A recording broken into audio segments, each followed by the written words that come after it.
Hello students, હું છું હિરેન રાજગુરુ અને આજે આપણે જોવાનું છે બીકોમ સેમ 4નું બિઝનેસ એકાઉન્ટિંગ 4. એમાં આજે આપણે યુનિટ નંબર 3 જે સેવા પડતર પદ્ધતિ છે, બરાબર, એમાં આપણે રસ્તા વાહન વ્યવહાર પહેલો ભાગ જોઈ રહ્યા છીએ. આજે આપણે એમાં એપ્રિલ 2025માં જે સૌરાષ્ટ્ર યુનિવર્સિટીમાં ક્વેશ્ચન નંબર 5 એનો ત્રીજો ક્વેશ્ચન આપણને આ ચેપ્ટરમાંથી પૂછેલો છે. 2 કે 3 માર્ક્સનો તમને એવરેજ આ પૂછી શકે, બરાબર છે. શું કહેવા માગે છે તો કે એક ટ્રાન્સપોર્ટ કંપનીની સિટી બસ માટે પેસેન્જર કિલોમીટર દીઠ ભાડું નીચેની માહિતી પરથી શોધો. કિલોમીટર અને પેસેન્જરની માહિતી આપી છે. 5 કિલોમીટર છે અને 5000, 10000, 8000, 4000 અને 1000 પેસેન્જર એમાં છે. એ આટલા કિલોમીટરમાં એવરેજમાં જે છે એ મુસાફરી કરે છે. કુલ ખર્ચ 9100 આપણને આપી દીધો છે. પેસેન્જર કિલોમીટર દીઠ 2 પૈસા નફો મેળવવાની અપેક્ષા છે, બરાબર છે. તો કિલોમીટર દીઠ પેસેન્જર ભાડાનો દર જણાવો. ચાલો, તો કિલોમીટર દીઠ પેસેન્જર ભાડું કેટલું છે આપણે એ કહેવું પડશે. 1 કિલોમીટરમાં એક પેસેન્જર પાસે કેટલું ભાડું લેવું પડે એ આપણે કહેવાનું છે. તો સૌ પ્રથમ આપણે શું કરશું તો કે આપણે કિલોમીટર અને પેસેન્જર બે આપ્યા છે, તો પેસેન્જર કિલોમીટર પહેલાં ફાઇન્ડ આઉટ કરી લેશું, બરાબર. દાખલો સ્ટાર્ટ કરીએ. સૌ પ્રથમ આપણને પેસેન્જર કિલોમીટર ફાઇન્ડ આઉટ કરવાના છે. તો અહીંયા આપણે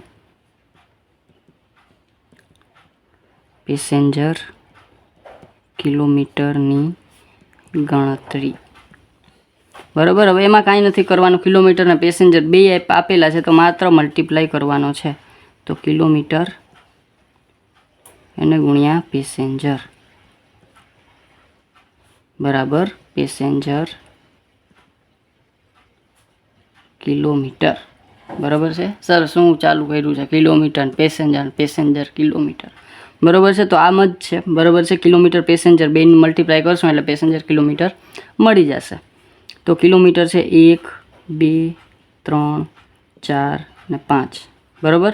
અને પેસેન્જર છે 1 કિલોમીટરમાં 5000, 2 કિલોમીટરમાં 10000, 3 કિલોમીટરમાં 8000, 4000 અને 1000. તો 4 કિલોમીટરમાં 4000 અને 5 કિલોમીટરમાં 1000.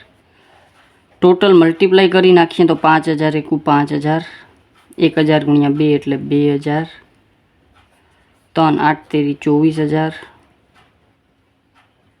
પછી 4 ચોકે 16000 અને 5 એકુ 5000. આનો ટોટલ કરી નાખીએ એટલે આપણને કુલ પેસેન્જર કિલોમીટર મળી જાય. ઓકે, 10000 છે, નહીં કે 1000. 10000 એટલે આ 20000 થશે, બરાબર છે. ચાલો ટોટલ કરી નાખીએ. 5000, 20000, 24000, 16000 અને 5000 એટલે એ આવશે 70000 પેસેન્જર કિલોમીટર, બરાબર છે. કુલ પેસેન્જર કિલોમીટર, બરાબર. આ આપણને કુલ મળ્યું. હવે આપણે શું કરવાનું છે તો કે પેસેન્જર કિલોમીટર દીઠ પહેલાં આપણે જે છે એ પડતર નક્કી કરી લઈએ, બરાબર છે. તો પેસેન્જર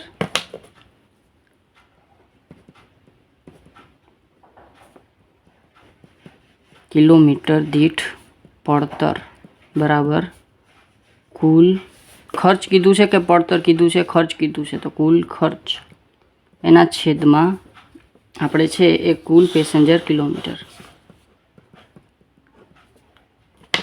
ચાલો, તો ખર્ચ છે આપણો અહીંયા કીધો છે 9100. તો 9100 આપણો કુલ ખર્ચ. અને પેસેન્જર કિલોમીટર કેટલા કીધા છે તો કે 70000.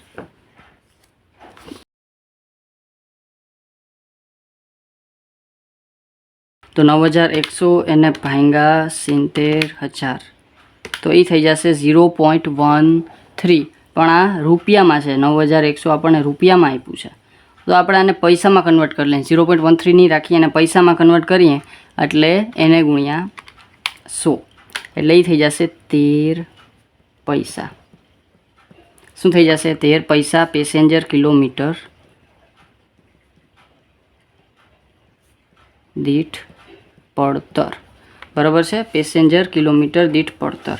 હવે એની એમ કીધું છે કે ભાઈ એક પેસેન્જર પાછળ આપણે 13 પૈસા ખર્ચ થાય છે, એવું અહીંયા આપણને ખબર પડે છે. હવે એની એમ કીધું છે કે પેસેન્જર કિલોમીટર દીઠ 2 પૈસા નફો મેળવવાની અપેક્ષા છે. તો અહીંયા પેસેન્જર કિલોમીટર દીઠ પડતર કેટલી છે? 13 પૈસા. અને એમાં અહીંયા એમ કીધું છે કે કિલોમીટર દીઠ 2 પૈસા આપણે નફો છે, તો અહીંયા પ્લસ કરશું નફો બરાબર 2 પૈસા. બરાબર, કેટલા પૈસા છે તો કે 2 પૈસા આપણે નફો એડ કરશું તો આપણને ભાડાનો દર કિલોમીટર દીઠ, તો અહીંયા 13 પૈસામાં હું 2 પૈસા એડ કરું તો કેટલા થાય તો કે 15 પૈસા. આ શું થશે તો કે પેસેન્જર કિલોમીટર દીઠ ભાડું.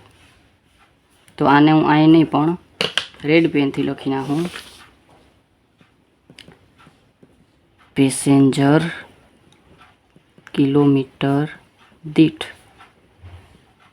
ભાડું કેટલું છે તો કે 15 પૈસા. એટલે આ શું કહેવા માગે છે તો કે 1 કિલોમીટર માટે એક પેસેન્જર પાસેથી 15 પૈસા મારે લેવાના થાય. બરાબર, હવે કદાચ કુલ કિલોમીટર તમને આપ્યા હોય તો તમારે 15 પૈસા અરે કુલ કિલોમીટર મલ્ટીપ્લાય કરી નાખો તો પેસેન્જર પાસેથી મળવા પાત્ર ભાડું અથવા તો મેળવવાનું ભાડું થઈ જાય તમારી પાસે. બરાબર, પણ અહીંયા આપણે કુલ પેસેન્જર એનું કાંઈ કામ નથી. બરાબર છે, આપણે એનું કાંઈ કામ અત્યારે નથી. આપણને એમ કીધું છે કે ભાઈ એક પેસેન્જર પાસે 1 કિલોમીટરના કેટલા લેવાના હતા કે 15 પૈસા લેવાના થશે. બસ થઈ ગયો દાખલો. બરાબર, એકદમ ઇઝી દાખલો હતો, એકદમ નાનો દાખલો હતો.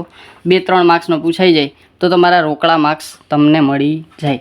બરાબર છે, છતાં તમને કાંઈ પણ જાતનો ડાઉટ રહી જતો હોય તો મને કોમેન્ટમાં પૂછી લેજો. અને જો વિડીયો ગમે તો તમને ખબર જ છે લાઇક શેર સબસ્ક્રાઈબ જરૂરથી કરી નાખો, જેથી કરીને આવતા વિડીયોઝ છે તમને સરળતાથી મળતા રહે. Thank you.